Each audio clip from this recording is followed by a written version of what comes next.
Hello everyone!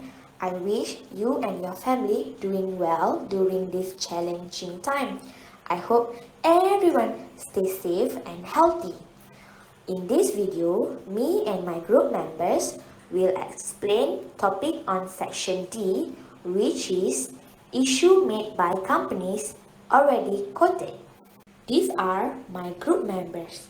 My name is Nur Hashikin and the other are Nurul Fakiha, Warda Iza, Aini Izati, Rosmaila, Umi Najiha, and Nurul Ain. Next topic is the reason of company for the issues. The first reason is to raise money from investors who tend to invest their money. This money is then used by companies for the development and growth of their business. Second, the company wishes to expand the number of shares in issue without raising new money. Third, it is one of the alternatives for the firms to obtain new bank loans or preferred shares of capital. Lastly, it is a way for the company to raise a large amount of capital. Next, under stock exchange requirements, the companies are obliged to offer new shares to existing shareholders if they want to raise their more capital by issuing shares. What is this right issue? It is a company offers further shares at a given price to existing shareholders based on proportion to their existing holders. However, price is at discount to the current share price. The main effects of successful right issue. First, new shares are created. Then, new money is raised for the company. The total value of the whole company should be increased by the extra money raised. Lastly, the price per share will fall depending on the extent of the discount and the number of new shares issued. The purpose of a rights issue is to raise capital for the company to use to pay off debt or to expand the company's business. Another purpose is existing shareholders can purchase additional shares at a discount price. Next is timetable for the rights issue. First, the company will consider the prospect of a rights issue with its advisor a few weeks before. Then, the companies like to have a right issue when the stock market is high. Third, the company will be published a right offer document to explain why the rights issue is being made. The shares are then traded ex rights once shareholders receive provisional allotment letters. Next, impact on share price. Market capitalization is defined as P we multiply with the number of shares, where P is the share price. So before a right issue, the share price is given by the market capitalization. We multiply with the number of shares. So the price per share after the right issue is original market capitalization.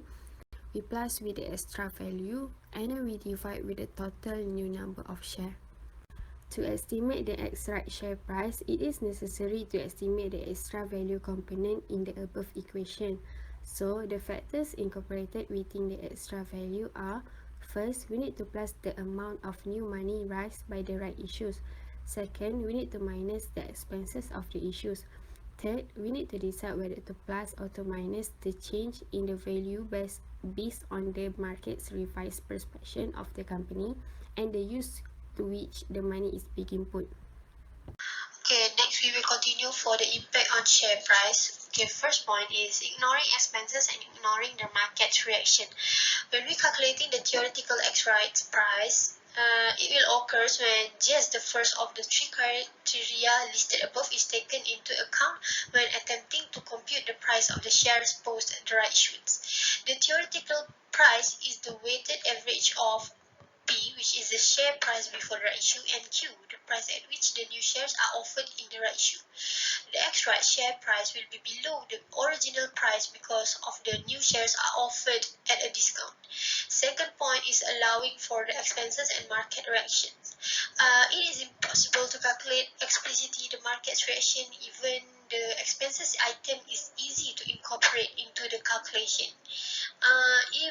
Immediately after a right issuance, the stock price is frequently dropped below the theoretical weighted average price. Next is right issues.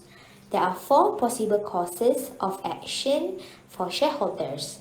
The first one, shareholders choose not to accept the right, such as not having the available cash. Second, shareholders do not want to increase their exposure in the company.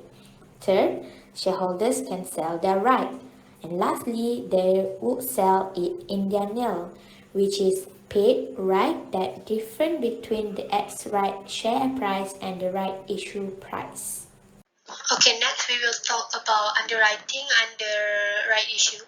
Okay, if the new shares are offered at a large discount, right issues don't have to be underwritten. However, most of the right issues are underwritten, but underwriting is not necessary in right issues. Okay, the benefit of having an issue underwritten for the issuing business is that it ensures that the required quantity of extra money is raised, and companies could avoid the need to have an issue underwritten by setting an offer price that is very low compared to the market price. Next, what is the scrip issue? It is where the company gives free shares to all ordinary shareholders in proportion to their existing holding. Remember that no payment is required for the shareholders. Let's look into the basic impact of a scrip issue. First, new shares are created, no money is raised, then the fundamental value of the whole company is unchanged. The price per share should fall in proportion to the increase in the number of shares. Then the total value of each investor holding should be unchanged. Lastly, shareholders' reserve in the statement of financial position are converted to share capital. Hence, the name capitalization issue. Next, there are some purpose of scrip issues. First, it is used for saving the company's cash. If the company doesn't have enough cash to pay dividends, it can pay in shares. Second, it is something for nothing. By investors' perspective, the shareholder will getting extra share without paying anything. Third, for past profitability. The scrip issues can only take place if there are sufficient reserves to capitalize. The sufficient will imply the possibility of scrip issues. Hence, the scrip issues will assume to imply success. Next, it is used to increase dividends. The scrip issues will maintain the same dividend per share. Next, for future confidence. If the share price decreases, the management is not confident of a future bounce back. It can impact the company's performance drastically in the future. A scrip issue lowers the value of a share. Lastly, for appropriate rate of dividend. The rate of the dividend that it is given as a proportion of the nominal value looks more appropriate. The downside of the scrip issues can be divided into two. First, from the company perspective, cost to the company because the company pays for administrative fees.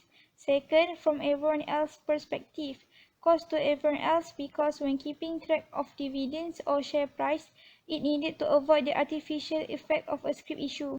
Impact on share price. On theoretical grounds, an N for M scrip issue should reduce the share price from P to P multiplied with M divided with M plus N. So this assumes that the market is totally indifferent to the scrip issue. The actual change in the share price might move slightly one way or another way. So first way, if the psychological factor win through, the share price might move slightly to up. And the second, if the market decide that the cost of the issue outweigh the benefits, so the share price might move slightly to the down. I think that's all from us. Thank you for watching.